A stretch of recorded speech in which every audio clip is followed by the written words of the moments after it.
ಮಾನ ಮರ್ಯಾದೆ ಏನಾರು ಇದೆಯಾ? ಹಾಗಾದ್ರೆ ಯಾರನ್ನ ಖುಷಿ ಪಡಿಸೋಕೆ ಇಷ್ಟು ನಾಟಕ ಆಡ್ತಾ ಇದ್ದೀರಿ?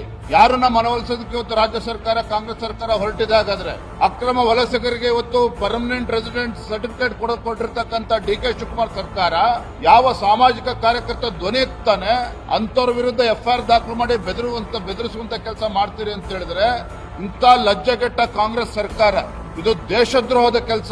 ಇವತ್ತು ಹೈಕೋರ್ಟ್ ಇವತ್ತು ಮಧ್ಯಸ್ಥಿಕೆ ವಹಿಸಬೇಕಂತ ಪರಿಸ್ಥಿತಿ ನಿರ್ಮಾಣ ಮಾಡಿದ್ದೀರಿ. ಅಲ್ಪಸಂಖ್ಯಾತನ ಓಲೈಕೆ ಮಾಡಬೇಕು ಅನ್ನೋ ನಿಟ್ಟಿನಲ್ಲಿ ಇಂಥ ಕೀಳು ಮಟ್ಟಕ್ಕೆ ಇವತ್ತು ಕಾಂಗ್ರೆಸ್ ಸರ್ಕಾರ ಹೋಗ್ತದೆ ಅಂತ ಹೇಳಿದ್ರೆ ಇಂಥ ಸರ್ಕಾರನ ಯಾರೂ ಕೂಡ ಕ್ಷಮಿಸೋದಕ್ಕೆ ಸಾಧ್ಯ ಇಲ್ಲ.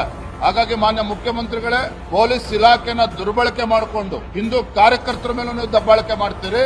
ಇಂಥ ಅಕ್ರಮ ಬಾಂಗ್ಲಾದೇಶಿಯರ ವಿರುದ್ಧ ಹೋರಾಟ ಮಾಡುವಂತಹ ಸಾಮಾಜಿಕ ಕಾರ್ಯಕರ್ತರನ್ನು ಕೂಡ FIR ದಾಖಲು ಮಾಡಿ ಇವತ್ತು ಅವರಿಗೆ ಜೈಲು ಅಡ್ತಕ್ಕಂಥ ಪ್ರಯತ್ನ, ಷಡ್ಯಂತ್ರ ಏನ್ ಮಾಡ್ತಾ ಇದ್ದೀರಿ? ನಿಮಗೆ ಶೋಭೆ ತರೋದಿಲ್ಲ. ಏನ್ ಹಿಂದುತ್ವದ ಬಗ್ಗೆ ಕಪಟ ನಾಟಕ ಆಡ್ತೀರಿ? ಈಗ ನಾವೇನು ಅಂತೇಳಿ ತೋರಿಸ್ಕೊಡಿ. ಈ ರೀತಿ ಯಾರೋ ಹೋರಾಟಗಾರನ್ನ ಹತ್ತಿಕ್ಕುವಂತ ಕೆಲಸ ಕಾಂಗ್ರೆಸ್ ಸರ್ಕಾರ